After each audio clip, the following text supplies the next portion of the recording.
Olen nüüd Milla Linnik ja töötan Lääne-Tallinna Keskhaiglas infektsioonikontrolli õena. Samuti töötan ka lektorina Tallinna Tervishoiu Kõrgkoolis. Ja täna siin hea meelega jagan oma teadmisi ja kogemust, kuidas siis võiks käituda sellisel pandeemilisel olukorral, nagu meil praegu on. Kohe ütlen, COVID-19 on ennetada lihtne, aga väga raske on ravida. Igaüks meist võiks teada, mida teha COVID-19 kahtluse korral, kuidas ennetada nakatumist ja kuidas levib see COVID ja kuidas võiks siiski ära tunda, et mul on juba sümptomid.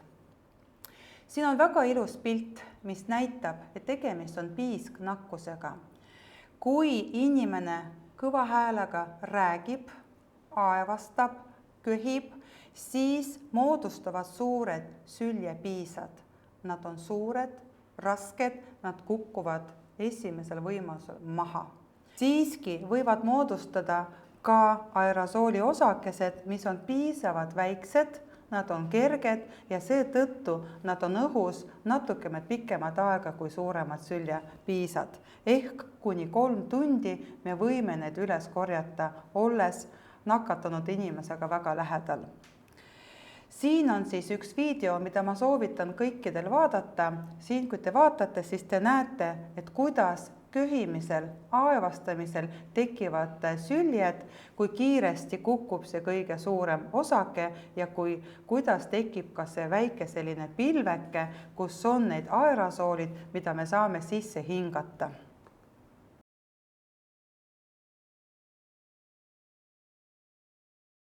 Siin ma tahaks näidata sellist, mulle väga meeldib see pilt, näiteks esimene pilt, mis näitab, et kõige kõrgem risk nakatuda on siis, kui haige inimene on teist väga lähedal ja räägib, köhib või aevastab.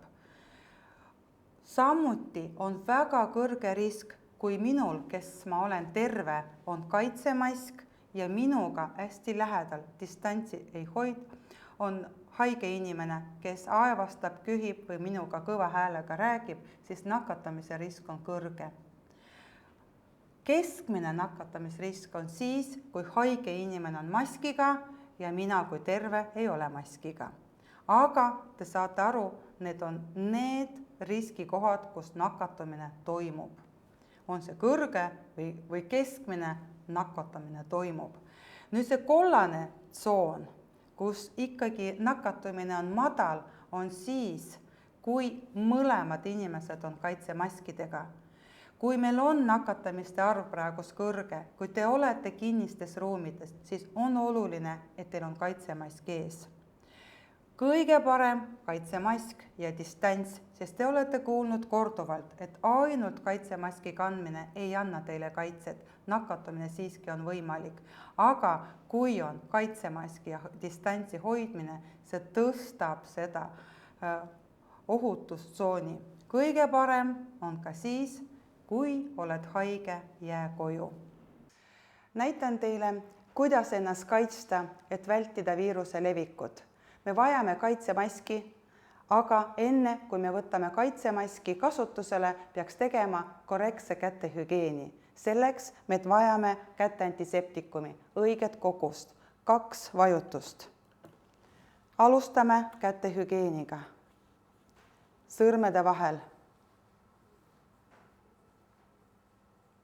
Pöial,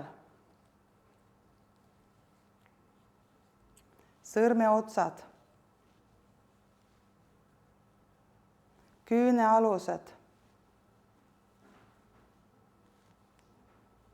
ja ranned. Nüüd, kui käed on puhtaks tehtud, ma saan võtta kaitsemaski. Kui ma võtan karbist, see pool, kus ma kinni hoian, jääb näost välja poole. Otsin, kus on painuv koht. Panen maski ette. Teen voldid lahti. Ja kui ma kannan prille, siis kui ma panen väga lähedale, prillid lähevad uduseks.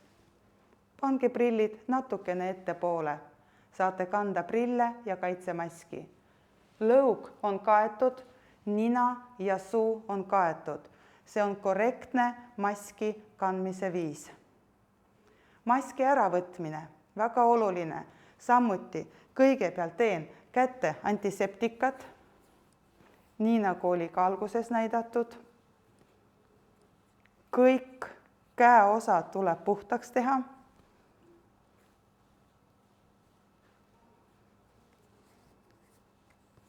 Ja nüüd võtan kinni ainult maski kummi osast, kuna maski pealmiskoht on saastunud. Võtan eest ära ja jälgin, et maski välispind ei puuduta minu nägu ega minu riided ja viskan prügikasti.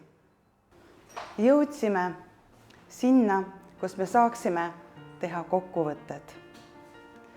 COVID-19 on uus viirus. Samas, nagu juba meile tuttav, oleme sellega varem kokku puutunud.